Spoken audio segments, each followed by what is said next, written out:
अस्सलाम वालेकुम दोस्तों, हम एंटीबायोटिक्स के जाल में घिरे हुए हैं। हमारे घर में जब भी कोई बीमार पड़ता है तो हमें पहले एक ज़बरदस्त किस्म की एंटीबायोटिक की ज़रूरत पड़ती है। ये हमारे जिस्मों में रच बस गई हैं। तो ये हमारे यहाँ इस्तेमाल होने वाली एक आम एंटीबायोटिक ऑगमेंटन, जो मेरी नज़र में मेडिकल साइंस का एक खूबसूरत जुगाड़ है। ऑगमेंटन की गोली में एमॉक्सिलिन नाम की एंटीबायोटिक होती है और सब एंटीबायोटिक्स की तरह ये भी बैक्टीरियल इन्फेक्शन को ख़त्म करती है। एमॉक्सिलिन का ताल्लुक एंटीबायोटिक्स के सबसे बड़े ग्रुप बीटा लैक्टम एंटीबायोटिक्स से है। ऐसी सारी एंटीबायोटिक्स बैक्टीरिया की सेल वॉल पर हमला करके बैक्टीरिया को ख़त्म कर देती है, लेकिन फी ज़माना बैक्टीरिया बहुत चालाक हो चुका है। इसने इतनी सारी एंटीबायोटिक्स का एक ही इलाज निकाला। कुछ बैक्टीरिया ऐसा एंजाइम बनाने लग गए हैं जो इन एंटीबायोटिक्स को नकारा कर देता है, यानी जो एंटीबायोटिक बैक्टीरिया को तोड़ने आए, बैक्टीरिया इन्हें ही तोड़ देता है। यहाँ पर आता है हमारा जुगाड़। हमने बैक्टीरिया के इस एंजाइम को पकड़ा और कुछ ऐसे केमिकल्स लेकर आए जो इस एंजाइम को नकारा कर देते हैं। ऐसा ही एक केमिकल क्लोनिक एसिड है जो बैक्टीरिया की एंटीबायोटिक नकारा करने वाले एंजाइम को ही नकारा कर देता है।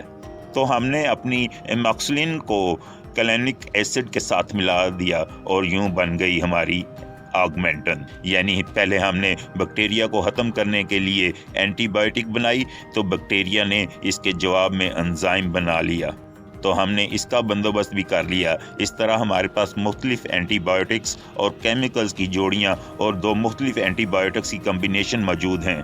लेकिन क्या हम इस तरह बैक्टीरिया से जीत गए? वक्ती तौर पर तो हाँ, लेकिन लगता है बैक्टीरिया फिर से बाज़ल बदल देगा। बल्कि ऐसे बैक्टीरिया भी मौजूद हैं जो तकरीबन सब एंटीबायोटिक्स को फेल कर चुके हैं। ये एंटीबायोटिक रेजिस्टेंस की जंग है जिसमें बैक्टीरिया एक अरसे बाद एक एंटीबायोटिक के खिलाफ मज़ामत पैदा कर लेता है।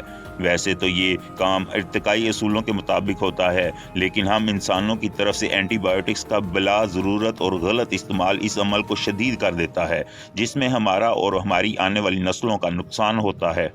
क्योंकि आज जो बैक्टीरिया आसानी से ख़त्म हो रहा है, कल वही बैक्टीरिया मुश्किल पैदा कर सकता है।